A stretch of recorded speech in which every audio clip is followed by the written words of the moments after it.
Assalamualaikum warahmatullahi wabarakatuh. Apa kabar teman-teman semuanya? Saya doakan semoga kita semua ada dalam keadaan yang sehat walafiat. Amin ya Allah ya rabbal alamin.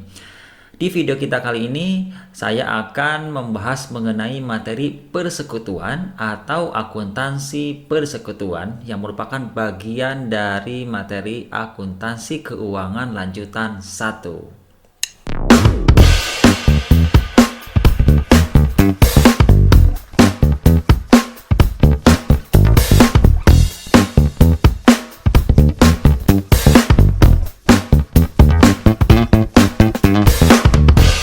Oke, sebelum saya menjelaskan mengenai materi persekutuan ini, tentunya saya akan mengingatkan kembali kepada teman-teman semuanya bahwa akuntansi keuangan lanjutan ini harus melewati proses ataupun harus melewati materi-materi yang menjadi pendukungnya.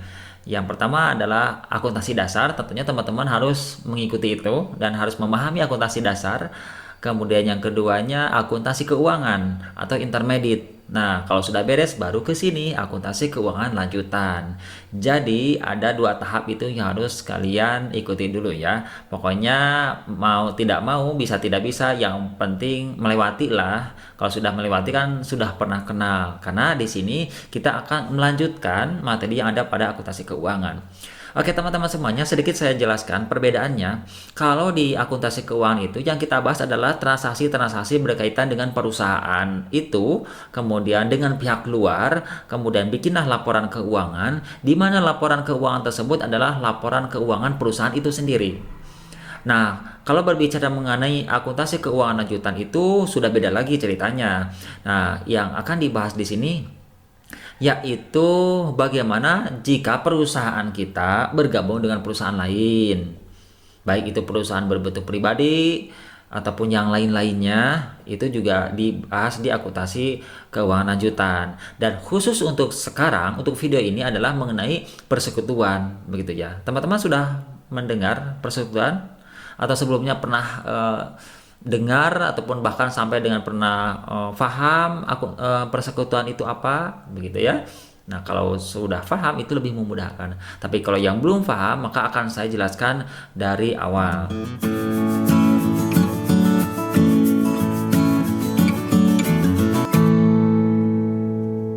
Oke. Nah, persekutuan itu kita mulai dari definisi dulu ya, teman-teman. Persekutuan itu adalah gabungan dari dua atau lebih individu untuk memiliki bersama dan mengelola suatu usaha berdasarkan perjanjian dengan tujuan untuk memperoleh keuntungan bersama. Oke. Jadi, yang namanya persekutuan itu adalah gabungan dari dua atau lebih individu. Oke, saya garis bawahi di sini adalah individu. Jadi, kalau berbicara persekutuan itu adalah gabungan usaha individu. Oke ya. Nah, individu itu terdiri dari orang. Nah, kalau orang itu seperti saya, ini orang kan. Ini saya orang kan ya. Atau Anda juga yang nonton mudah-mudahan orang ya. Orang gitu. Itu yang ya seperti ya pribadi kita ataupun juga perusahaan perorangan.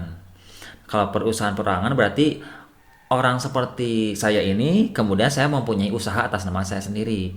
Misal punya toko ataupun punya konsultan ataupun punya pabrik tapi atas nama saya sendiri. Nah, itu namanya perusahaan perorangan ya. Bedakan dengan yang tadi ya. Kalau perorangan itu kalau orang itu adalah diri kita sendiri yang tidak mempunyai usaha, tapi kalau perusahaan perorangan itu adalah kita yang mempunyai perusahaan. Oke. Ataupun bentuk organisasi lainnya. Yang jelas semuanya atas nama pribadi, begitu ya. Sehingga ya saya jelaskan kalau persekutuan itu karena adalah gabungan dari individu, bisa berarti perusahaan itu dijalankan atau digabungkan antara orang dengan orang. Misalkan Pak Agus dengan Pak Ajat mendirikan usaha, dua-duanya tidak mempunyai usaha, tapi sekarang mendirikan usaha, maka itu namanya persekutuan. Atau juga Pak Agus dengan toko ABC. Nah, toko ABC atas nama Pak Yadi misalkan. Maka Pak Agus dengan toko ABC bergabung, itu bisa, namanya juga persekutuan. Atau toko ABC dengan toko DEF, ya, yang satu perusahaan baju, yang satu lagi perusahaan makanan, kemudian digabung. Nah, itu juga sama, namanya persekutuan. Jadi bisa orang dengan orang dengan perusahaan, ataupun perusahaan dengan perusahaan atas nama individu semuanya. Itu namanya adalah persekutuan. Oke, jelas teman-teman? Mudah-mudahan jelas ya. Oke, kita lanjut. Nah, ada sifat dasar dari persekutuan tersebut. Ya, ada 3. Yang pertama adalah gabungan dari beberapa anggota sekutu atau partner. Istilah di persekutuan, orang yang bergabung itu namanya adalah anggota atau sekutu atau partner. Itu silakan pilih yang kalian suka yang mana. Yang jelas, persekutuan tidak berdiri sendiri, harus terdiri dari 2 atau lebih anggota. Kemudian yang selanjutnya, kepemilikan dan pengelolaan bersama berdasarkan perjanjian, baik tertulis maupun tidak tertulis. Nah, jadi di antara pemilik yang ada ataupun di antara anggota itu, dia yang menjalankan usahanya. Begitu. Baik itu tertulis, kalau tertulis itu berarti ada di kertas, ditulis perjanjiannya. Ataupun juga berupa lisan, itu juga diperbolehkan. Dan di sini memang salah satu ciri dari lemahnya persekutuan itu karena bisa jadi tidak tertulis. Begitu ya. Kemudian yang ketiga, bertujuan untuk memperoleh keuntungan. Nah, karena persekutuan itu adalah bisnis, di mana bisnis itu adalah tujuannya untuk memperoleh laba atau keuntungan, maka jika ada orang yang bergabung di dalam persekutuan yang tujuannya tidak untuk mencari keuntungan, maka bisa disangsikan apakah itu persekutuan atau bukan. Dan di sini yang dinamakan persekutuan itu adalah yang memang tujuannya adalah untuk mencari keuntungan. Begitu, teman-teman. Nah, selanjutnya ada karakteristik umum yang membedakan antara persekutuan dengan perseroan. Oke, teman-teman, mudah-mudahan sudah paham ya bahwa ada yang namanya perseroan atau perseroan terbatas atau PT. Nah, kalau PT itu gabungan dari saham-saham, gabungan dari orang-orang yang memiliki saham, pemodal, dan itu terbatas. Dan juga di situ ada pemiliknya yang bisa mengelola, bisa juga tidak mengelola. Nah, kalau di sini ada yang namanya persekutuan, akan kita bedakan antara persekutuan dengan perseroan supaya teman-teman tidak mempunyai pemahaman yang abu-abu. Apakah ini PT atau ini persekutuan? Nah, di sini ada yang membedakannya. Yang pertama, ada hubungan keagenan antar sekutu atau agency relationship. Setiap sekutu adalah agen persekutuan dalam transaksi dengan pihak luar. Nah, ini salah satu yang membedakan dengan perseroan. Kalau di perseroan atau di PT, agency itu dari prinsipal atau dari owner atau dari pemilik saham, kemudian diserahkan ke manajemen. Manajemen itu adalah agennya. Jadi kerjanya adalah manajemen mengelola uang yang diberikan oleh prinsipal atau diberikan oleh owner atau pemilik saham, kemudian dikelola dengan sebaik-baiknya, kemudian dilaporkan kepada pemilik saham bahwa perusahaan ini dalam keadaan yang baik ataupun yang buruk. Itu di PT. Dan owner memang bisa masuk ataupun bisa tidak masuk ke dalam manajemen. Tapi hubungannya adalah owner itu biasanya di luar. Jadi manajemennya melaporkan kegiatannya atas modal yang diberikan oleh pemodal, kemudian melaporkan ke pemodal. Kalau di persekutuan tidak seperti itu. Kalau di persekutuan itu modal yang dimiliki oleh anggota itu dikelola bareng-bareng. Pelaporannya ya bareng-bareng lagi kepada dia sendiri, begitu ya, kepada mereka sebagai anggota, tidak dilaporkan kepada pihak luar. Jadi seperti itu. Kalau ada transaksi dengan pihak luar, maka lakukanlah transaksi oleh salah satunya biasanya, ya kan? Gak usah semuanya, salah satunya bertransaksi dengan pihak luar. Tapi yang bertransaksi dengan pihak luar tersebut itu sebetulnya bertanggung jawab kepada sekutu yang lainnya juga, ya. Seperti itu. Karena dia sebagai orang yang bertransaksi, yang mengelola perusahaan, dia juga sebagai pemilik dari perusahaan tersebut. Itu, Yang pertama. Yang kedua, tanggung jawab tak terbatas atau unlimited liability. Tidak ada pemisahan kekayaan sekutu dengan pribadi. Ini yang membedakannya lagi.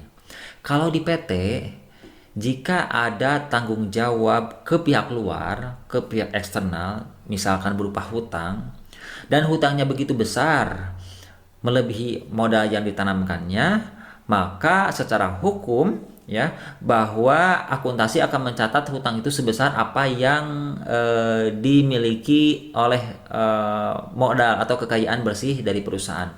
Artinya kalau hutangnya lebih besar daripada modal yang dimiliki, maka kewajiban untuk membayar ke pihak eksternal itu sebesar modal yang ditanamkan di perusahaan itu. Begitu. Berbeda dengan persekutuan. Kalau persekutuan itu mempunyai hutang yang begitu besar dan perusahaan itu sudah tidak sanggup lagi membayar hutang ke pihak eksternal, maka masing-masing pribadi harus mengeluarkan uangnya sendiri, uang yang ada di sakunya, uang yang ada di rumahnya, pokoknya uang yang ada dimanapun untuk memenuhi kewajiban dari perusahaan itu sendiri. Itu namanya tidak terbatas dari apa yang di modal yang disimpan di perusahaan, seperti itu. Kalau persekutuan kan, oke. Yang ketiga, umurnya terbatas.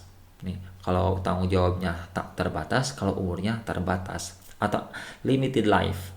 Setiap pergantian pemilik menyebabkan perjanjian di antara sekutu berakhir, sehingga persekutuan dianggap bubar. Nah, kalau ada anggota yang keluar, maka sekutu bubar. Jadi begitu, saking pendeknya usianya. Kalau ada sekutu yang masuk, maka bubar, bikin lagi gitu. Nah, seperti itu ya. Jadi ada perubahan komposisi pemodal, maka bubar gitu. Yang keempat, kepemilikan bersama atas kekayaan dan laba atau co-ownership of property and earnings. Setiap sekutu berhak atas modal dan hasil operasi. Seluruh sekutu yang ada pada persekutuan maka berhak atas modal yang diperoleh. Meskipun presentasinya macam-macam ya, karena modal yang ditanamkan masing-masing sekutu itu kan ada yang besar, ada yang kecil, dan itu juga akan menjadi pertimbangan mereka dalam menentukan persentase pembagian laba. Namun yang dicatat di sini adalah setiap perusahaan mempunyai keuntungan, maka seluruh sekutu berhak atas keuntungan tersebut. Jika perusahaan rugi, maka kerugian tersebut akan dibagi kepada seluruh sekutu. Seperti itu. Yang kelima, hak menjual kepemilikan ke pihak lain, rights to dispose of a partnership interest. Setiap sekutu mempunyai hak mengalihkan kepemilikan di persekutuan ke pihak lain. Boleh kalau salah satu di antara anggota untuk memindahkan kepemilikannya kepada orang lain. Berarti mensubstitusi orang tersebut kepada orang yang menjadi anggota. Misalkan saya jadi anggota di persekutu ABC, kemudian ada adik saya, kemudian ingin bergabung dan saya ingin keluar, maka silakan digantikan saja itu, bisa seperti itu. Oke, dan itu adalah persekutuan. Nah, selanjutnya nih teman-teman, 3 jenis persekutuan. Oke, selain dari yang ketiga ini bukan persekutuan ya. Yang pertama adalah firma atau persekutuan firma. Biasanya kodenya atau disingkatnya adalah FA, F besar A kecil, seperti itu ya. Nah, kalau firma, semua sekutu mempunyai tanggung jawab tak terbatas dan biasanya aktif dalam manajemen usaha. Kalau firma itu, teman-teman, biasanya seluruh pemodalnya ikut menjadi pengurus dan pengelola perusahaan. Kalau firma seperti itu ya, teman-teman mungkin sudah pernah lihat di daerahnya masing-masing ada tulisannya FA Abadi misalkan, berarti namanya firma Abadi. Nah, itu persekutuan. Itu pemiliknya tidak satu orang. Atau yang kedua, persekutuan komanditer atau CV. Satu atau lebih sekutu mempunyai tanggung jawab terbatas dan tidak aktif dalam manajemen usaha. Ada salah satu anggota sekutu tersebut yang tidak aktif gitu ya. Misalkan ada dua orang, yang satu aktif, yang satu lagi tidak aktif, itu sekutu. Atau tiga orang, yang satu aktif, yang dua aktif, yang satu tidak aktif, seperti itu. Itu namanya CV atau persekutuan komanditer. Tidak boleh seluruh anggota dari sekutu tersebut aktif, enggak. Kalau mau aktif ya bikinlah firma, ya. Dan di atau di CV memang seperti itu. Ada salah satu syarat harus menjadi pasero pasif namanya ya. Yang lainnya pasero aktif, yang ini pasero aktif atau istilahnya sekutu aktif dan sekutu pasif begitu. Itu CV. Nah, mungkin kalau CV ini banyak ya di antara kita di sekitar daerahnya masing-masing ada yang namanya CV Jaya, CV Buana, CV ABC, lain-lainnya banyak sekali gitu ya. Nah, yang ketiga nih barangkali teman-teman agak sedikit jarang mendengarnya, namanya adalah Ventura bersama atau joint ventura. Nah, perjanjian kontraktual antara dua pihak atau lebih untuk mencapai tujuan tertentu dengan menjalankan aktivitas ekonomi yang tunduk pada pengendalian bersama. Ventura bersama biasanya berakhir setelah tujuan tercapai dan berumur singkat. Kalau ventura bersama ini biasanya, kalau saya gambarkan seperti ini. Kontrak antara si A dan si B itu dijalankan kalau ada proyek tertentu. Misalnya ada proyek pembangunan gedung, si A dan si B masing-masing modalnya sangat terbatas. Kalau digabung mencukupi, maka bergabunglah si A dan si B membentuk ventura. Nah, jalankanlah proyek tersebut gitu. Setelah proyeknya beres, maka bubarkanlah venturanya. Itu namanya ventura bersama. Begitu ya. Atau mungkin seperti ini, ada dua pihak, yang satu mempunyai skill yang bagus, yang satu mempunyai uang yang banyak. Yang punya skill tidak punya uang, yang punya uang tidak punya skill. Itu kan bisa juga digabunglah usaha tersebut. Karena ada proyek tertentu, maka bereskanlah proyeknya, kemudian setelah beres langsung dibagikan keuntungannya dan dibubarkan perusahaannya. Nah, itu ventura bersama. Oke, jadi ada tiga ya. Satu firma, yang kedua perseroan komanditer atau CV, yang ketiga adalah ventura bersama atau joint ventura. Wow, mantap nih, ada ayam. Kalau di kampung seperti ini, suaranya ayam, bukan suara kendaraan. Oke, kita lanjutkan. Nah, sekarang kita masuk bagaimana mencatat. Wow, ini ayam apa ya? Ayam pelung. Oke, lanjut ya. Ini contoh atau kasus pembentukan persekutuan ya. Oke, kita lihat. Pada awal tahun 2017, A dan B sepakat mendirikan persekutuan AB. Investasi awal yang diserahkan A adalah kas sebesar 50.000 dan B berupa kas sebesar 20.000 dan perlengkapan dengan harga pasar 30.000. Oke, teman-teman, di sini ada dua pihak, si A dan si B. Si A dia menyerahkan uang 50.000 dan si B dia menyerahkan uangnya hanya 20.000, tapi dia menyerahkan aset bentuk lain, yaitu perlengkapan yang harga pasarnya adalah 30.000. Jadi kalau dijumlahkan di sini 50-50 ya, dua-duanya 50.000. Oke. Kondisi A. Disepakati A dan B masing-masing memperoleh 50% hak atas modal. Kesepakatannya adalah bahwa karena si A dan si B ini masing-masing 50.000 modalnya, maka sepakatnya adalah ya udah dibagi rata aja 50% 50%. Nah, ini adil. Sepertinya adil ya, sepertinya gitu ya. Oke, bagaimana cara mencatatnya? Oke. Total investasi awal A 50.000 ditambah B 50.000 juga sama dengan 100.000 ya. Hak atas modal A dan B masing-masing 50% kali 100.000 sama dengan 50.000. Sekarang kita catat, oke, atau kita jurnal. Sekali lagi, di akuntansi yang namanya mencatat adalah menjurnal. Siapa yang menjurnal di sini? Nah, yang menjurnal di sini adalah perusahaan persekutuan. Oke, sekarang kita catat ketika setoran modal A. Jurnalnya adalah kas pada modal A 50.000. Oke, mencatat investasi A. Yang kedua si B. Kas 20.000 ya. Nih di debit. kemudian perlengkapannya 30.000, modal B 50.000. Mencatat investasi B ya. Seperti ini cara mencatat awal ketika perusahaan didirikan.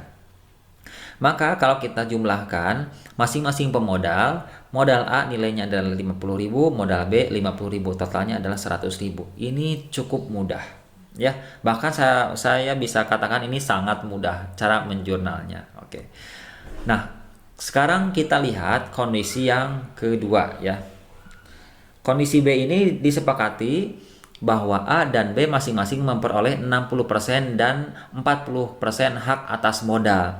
Di sini tidak ada keseimbangan seperti yang tadi. Meskipun modalnya 50-50, tapi kalau kesepakatannya adalah dari laba atau dari modal yang dibagikan itu adalah 60-40, itu boleh-boleh saja. Saya kira di sini juga bisa menunjukkan keadilan kalau kondisinya memang seperti ini. Bisa jadi kan kalau si A itu kerjanya akan lebih lama, lebih susah daripada si B gitu kan. Nah, berarti ini keadilan yang terjadi pada saat itu. Oke. Kita lanjutkan. Total investasi awal A 50.000 ditambah B adalah 50.000 juga sama dengan 100.000. Tapi hak atas modal A 60% kali 100.000 sama dengan 60.000 dan B adalah 40% kali 100.000 adalah 40.000. Jadi investasi A dan B tidak sama. Oke, udah jelas di sini bahwa investasi A ini lebih kecil daripada hak atas modal. Oke. Kita lihat tadi investasi A itu kan 50.000 tapi hak modalnya adalah 60.000. Berarti lebih besar. Sementara kalau B, investasinya itu lebih besar daripada hak atas modal. Investasinya 50.000, haknya adalah 40.000 ataupun 40%. Oke. Sehingga investasi A tidak hanya berupa kas tetapi juga berupa goodwill. Khusus untuk A ada penambahan 10.000 ya. 50.000 ditanamkan tapi ada haknya 60.000, maka yang 10.000 itu namanya adalah goodwill. Kita tahu bahwa goodwill itu adalah nama baik atau karena mempunyai keistimewaan tertentu sehingga dia mempunyai goodwill, akan dihargai oleh perusahaan. Oke. Masalahnya di sini adalah bagaimana cara mencatat kondisi yang seperti ini. Ada dua cara. Yang pertama dengan pendekatan bonus. Bila A dan B sepakat menggunakan bonus, berarti goodwill A tidak diakui tetapi ada bonus untuk A sebesar 10.000 dari B. Jadi begini, si B investasinya adalah 50.000, si A juga sama 50.000. Tapi karena si A ini dikasih bonus, maka 10.000 yang ada di B tersebut dilempar ke A sehingga A menjadi 60.000 dan B menjadi 40.000. Maka ada transfer modal. Jadi nyatatnya seperti ini. Nah, jurnalnya adalah sama dengan A ya. Dengan A itu yang tadi, yang ini. Nah, ini jurnal awalnya memang harus seperti ini ya. Sama, jurnalnya sama seperti ini, tapi ada tambahan lagi. Tambahannya adalah jurnalnya adalah modal B pada modal A 10.000. Artinya ada transfer dari B ke A. Ini B di debit ya. Di debit itu artinya modal B berkurang ya. Modal A di kredit artinya modal A bertambah karena saldo normal modal adanya di kredit. Setiap ada penambahan modal maka modal tersebut simpan di kredit. Di sini ada penambahan modal A maka modal A simpan di sebelah kredit. Begitu. Nah, sekarang kita jumlahkan. Modal A menjadi 60.000, modal B menjadi 40.000, totalnya 100.000. Tidak ada perubahan jumlah. Dan teman-teman kalau ada goodwill pasti di sini akan nambah karena ada aset baru yang asalnya tidak ada menjadi ada. Kalau di sini goodwillnya nggak diakui, tapi diakui sebagai bonus. Kalau bonus berarti harus ada yang ngasih. Siapa nih yang ngasih bonus? Dan di sini yang ngasih bonus adalah si B ke A. Oke, itu pendekatan bonus yang pertama. Yang kedua adalah pendekatan goodwill. Nah, teman-teman, kalau pendekatan goodwill itu berarti akan ada penambahan aset baru berupa goodwill. Siapa yang mendapatkan goodwill? Nah, yang mendapatkan goodwill itu adalah A. Oke, kita lihat ya transaksinya atau kasusnya ya. Bila A dan B sepakat menggunakan goodwill, berarti goodwill A diakui dan diukur berdasarkan investasi B. Berarti investasi B yang tadinya 50.000 itu akan tetap nilainya, tidak berkurang karena tidak ada pemberian bonus. 50.000 tetap gitu ya. Investasi B sebesar 50.000 adalah 40% dari total, tapi dihitungnya bahwa yang 50.000 itu adalah 40%. Asalnya kan 50%. Nah, sekarang dihitungnya itu adalah 40%. Oke. Maka total investasinya adalah 125.000.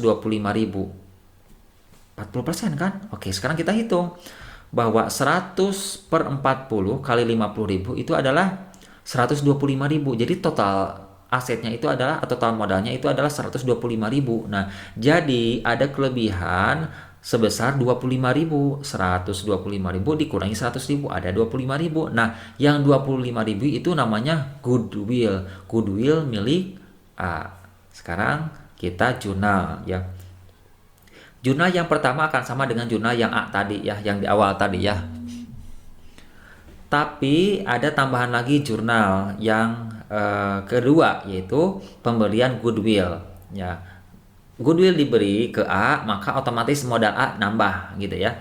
Jadi goodwill 25.000 pada modal A 25.000. Nah, ini pencatat goodwill dari A. Sekarang kita jumlahkan.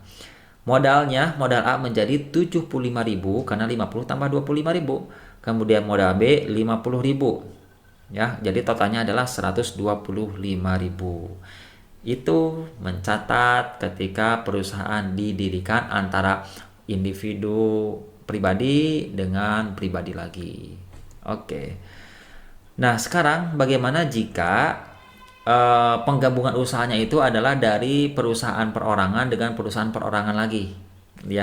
Nah, teman-teman, kalau yang namanya perusahaan perorangan itu kita anggap bahwa perusahaan si A dan si B misalnya ya, si A itu sudah mempunyai neracanya karena menjalankan usaha itu harus ada kan, meskipun UMKM ya, sekarang sudah ada standar akuntansinya EMS AKMKM gitu ya. Jadi neraca itu harus sudah dibuat oleh perusahaan perorangan. Dan di sini di contohnya adalah bahwa perusahaan A dan perusahaan B itu sudah membuat neraca dan sekarang akan digabungkan menjadi persekutuan ya.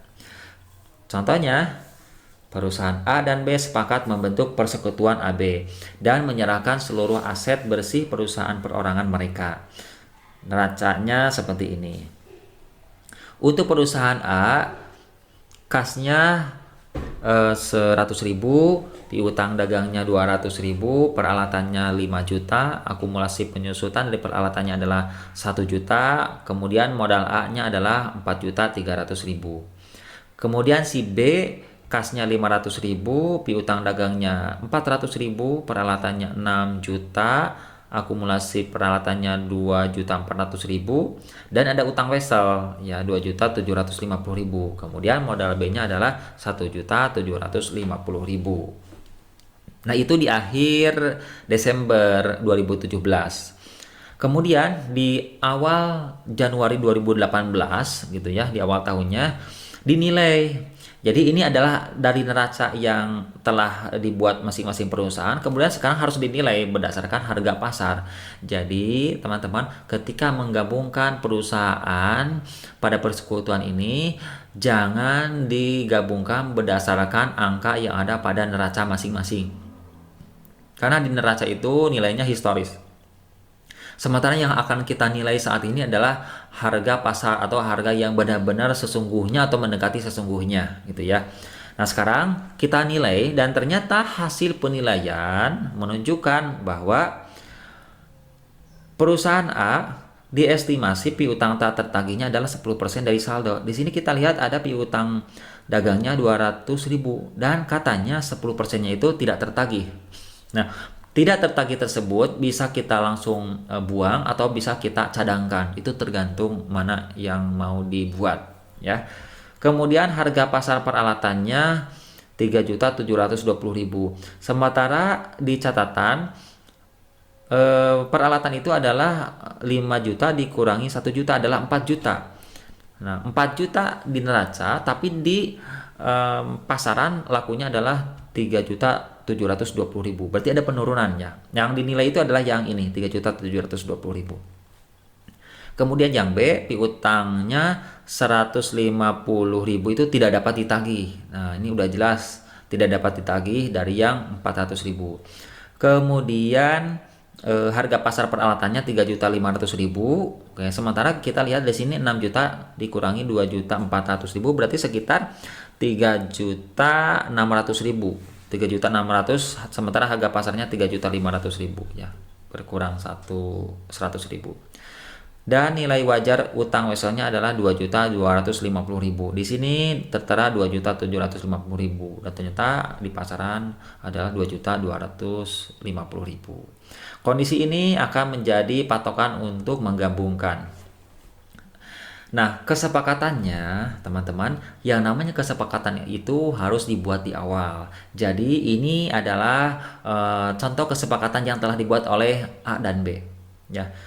Yang pertama, hak atas modal A adalah 75% dan B adalah 25%, gitu ya. Hak atas modalnya. Kemudian yang kedua, akuntansi persekutuan AB meneruskan akuntansi perusahaan B. Nah, jadi di sini kan ada dua perusahaan A dan B. Nah, kesepakatannya adalah kita teruskan saja nih yang B gitu ya. Kan B juga sudah ada tuh neracanya, kita teruskan saja. Berarti nanti akun-akun yang ada di A itu dimasukkan ke akun B. Kemudian kita lanjutkan. Jadi seperti itu ya. Oke. Oke, sekarang kita catat neraca berdasarkan nilai pasar yang telah kita hitung tadi ya. Untuk yang A, kasnya adalah 100.000 tetap, piutang dagangnya menjadi 180.000 karena 200.000 itu tadi diestimasi 20.000 tidak tertagih gitu ya. Kemudian peralatannya menjadi 3.720.000, maka totalnya 4 juta. Ini total asetnya. Kemudian untuk yang perusahaan B, kasnya 500.000 tetapi utang dagangnya menjadi 250.000, yaitu 400.000 dikurangi 150.000. Peralatannya menjadi 3.500.000 dan utang weselnya harga pasar 2.250.000. Jadi totalnya adalah 2 juta. Kalau 2 juta itu karena karena utang wesel ini akan mengurangi ya, karena ini aset, ini adalah hutang. Jadi ini bersihnya seperti ini 2 juta. Sehingga teman-teman ya, hak atas modal A adalah 4.500.000. Oke, kenapa 4.500.000? Ini kalau kita jumlahkan adalah 4 juta tambah 2 juta itu kan menjadi 6 juta. Ini total modal perusahaan itu adalah 6 juta. Tapi hak atas A itu adalah 75%. Ya, berarti 75% dikali 6 juta sama dengan 4.500.000. Sehingga investasi A lebih kecil daripada hak atas modal A, gitu ya.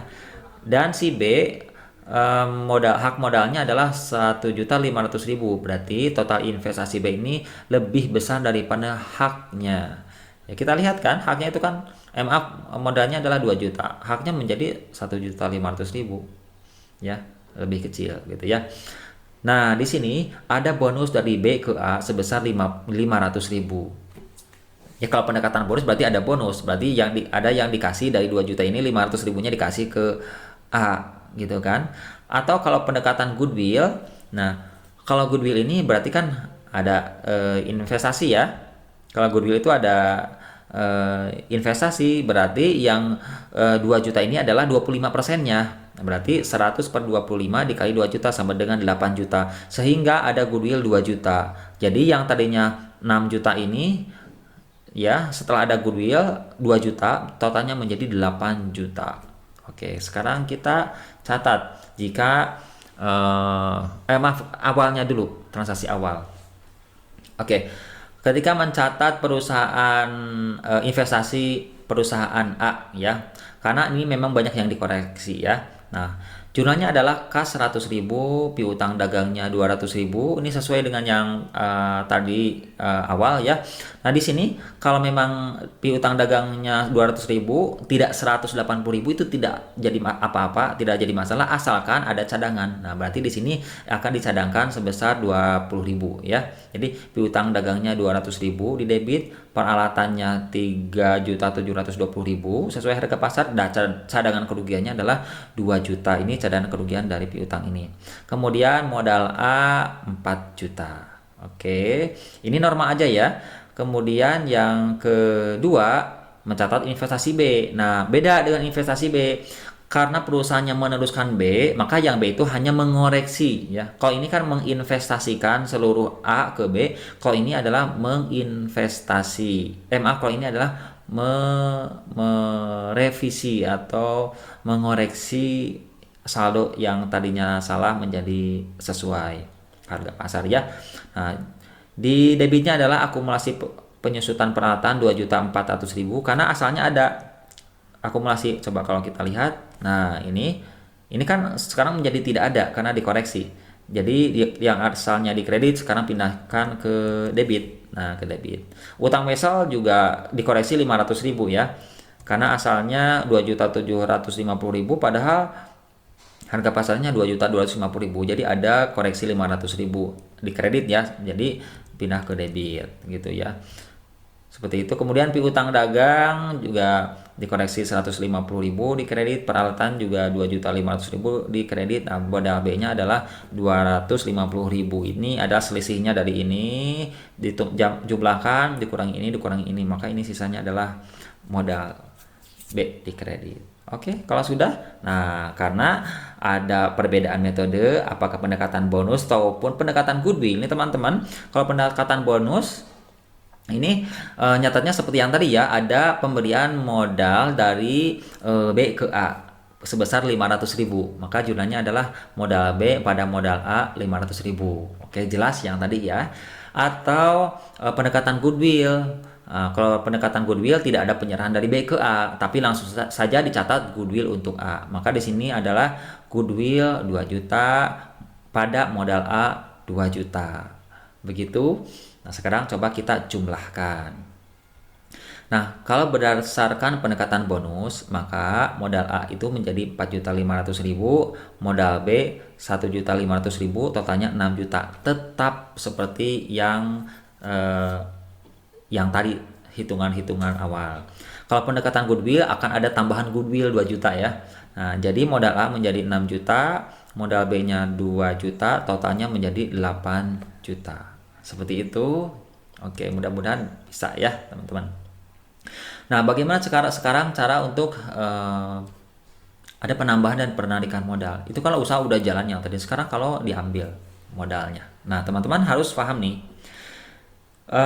Yang pertama, jika modal ditarik atau salah satu sekutu ngambil uang dari perusahaan persekutuan, maka yang pertama diakui sebagai nilai wajar ya, yang diserahkan atau diambil dari persekutuan. Nilai wajarnya berapa gitu.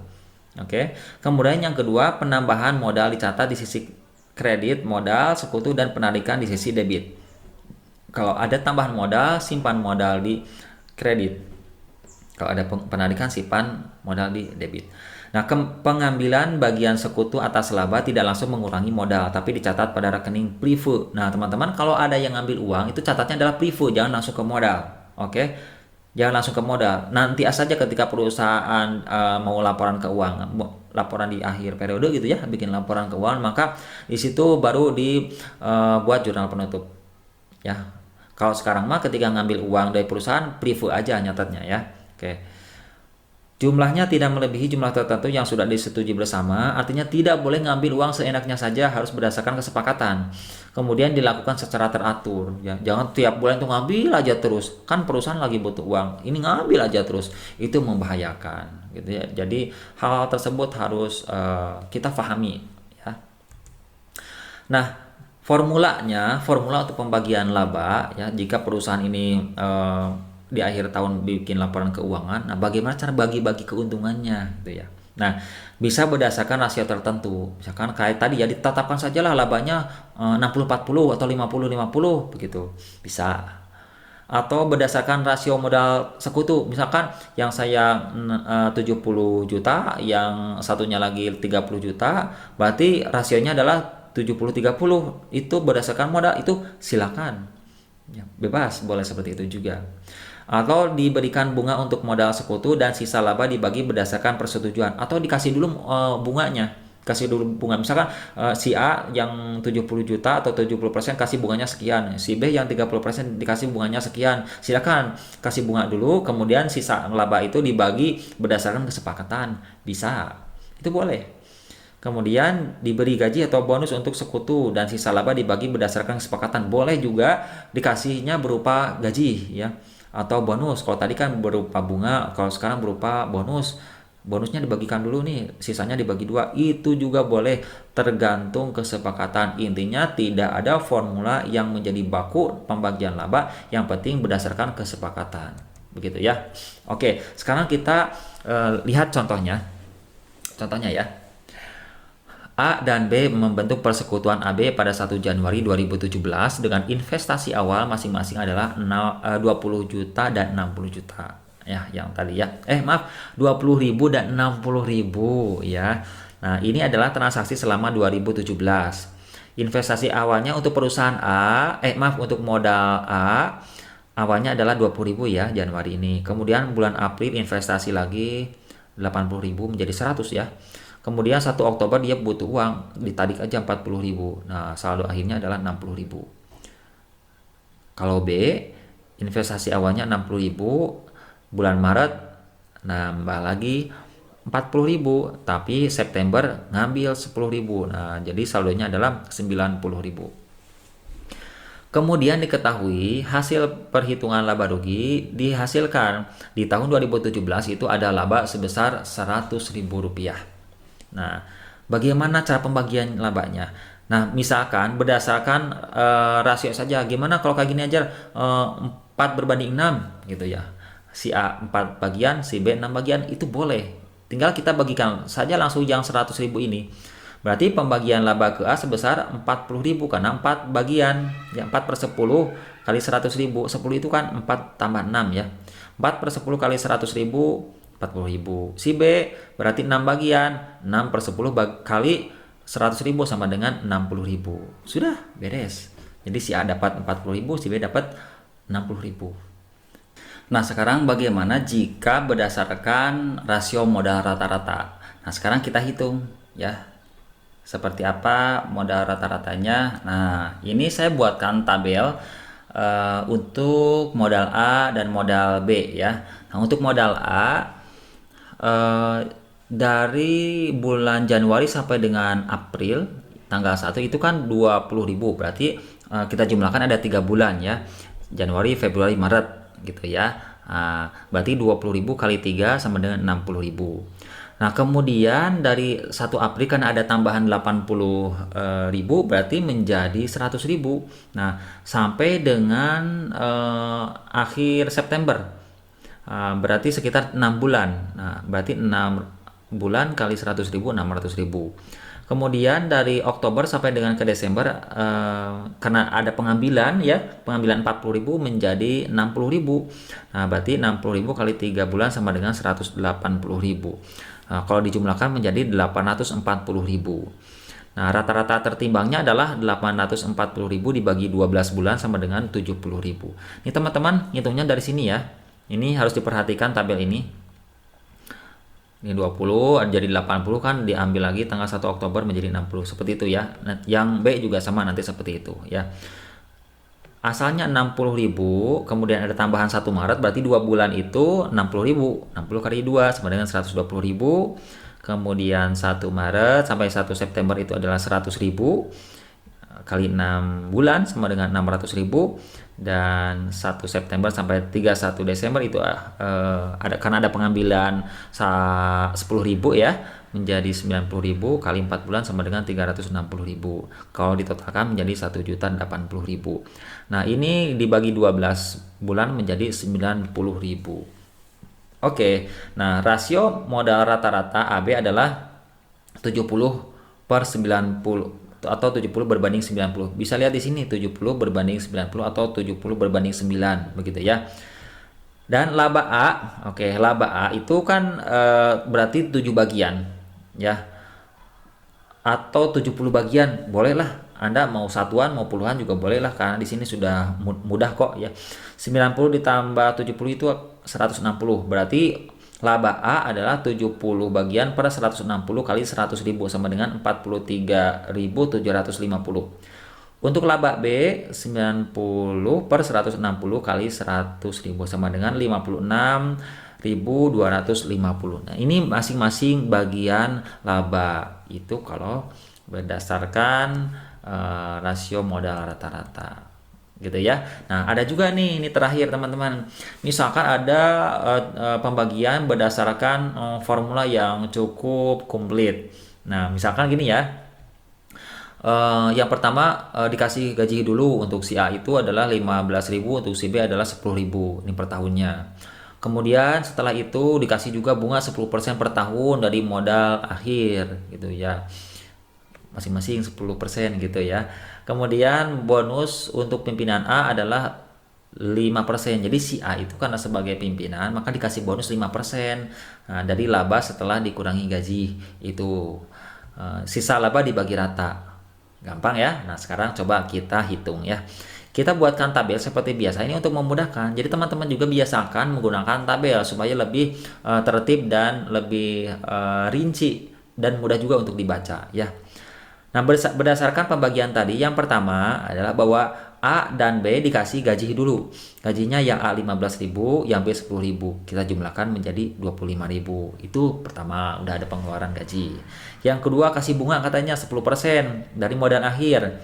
Nah, modal akhirnya itu kan kalau yang A 60 ya, yang B 90.000. Nah, kasih 10%-nya. Berarti yang A 10% kali 60.000, 6.000, dan yang B adalah 9.000. Ini kita jumlahkan menjadi 15.000. Oke. Kemudian yang ketiga, A khusus nih dikasih 5% ya. Dikasih karena sebagai pimpinan gitu ya, setelah dikurangi gaji. Berarti 100.000 dikurangi 25.000. Ini gaji ya 25.000 nih. Berarti 100.000 dikurangi 25.000 dikali 5% sama dengan 3.750. Kita jumlahkan tetap. Nah, sisa laba dibagi 2. Nah, sisa laba ini tentunya harus kita hitung dulu. Berarti ini jumlahkan 25 tambah 15 berarti 40 tambah 3.000 berarti 43.750. Nah, berarti 100.000 dikurangi 43.750 sama dengan 56.250, itu dibagi 2. Nah, ini udah ada hasilnya ya. 56.250 dibagi 2. Berarti A dapat 28.125, B juga dapat 28.125 rupiah. Nah, seperti ini ya. Kemudian kita jumlahkan. Yang A ini jumlahkan 15.000 tambah 6.000 ditambah 3.750 ditambah 28.125, jumlahkan menjadi 52.875. Yang B 10.000 tambah 9.000 tambah 28.125 menjadi 47.125. Jadi totalnya adalah 100.000 telah dibagikan ke seluruh sekutu. Jadi seperti itu teman-teman cara pembagiannya. Bagaimana? Mudah bukan? Iya, sebetulnya ini mudah. Hanya saja saya menyampaikannya cukup cepat, gitu ya. Dan teman-teman kalau dirasa masih ada kekurang pahaman, maka silakan video ini diulang kembali. Ini bebas berulang-ulang, silakan. Ini untuk belajar bagi teman-teman yang ingin memahami persekutuan dan akuntansi persekutuan. Baik, materi video kita kali ini cukup sekian. Silakan tonton video-video saya yang lain supaya lebih mengembangkan pengetahuan tentang akuntansi. Assalamualaikum warahmatullahi wabarakatuh.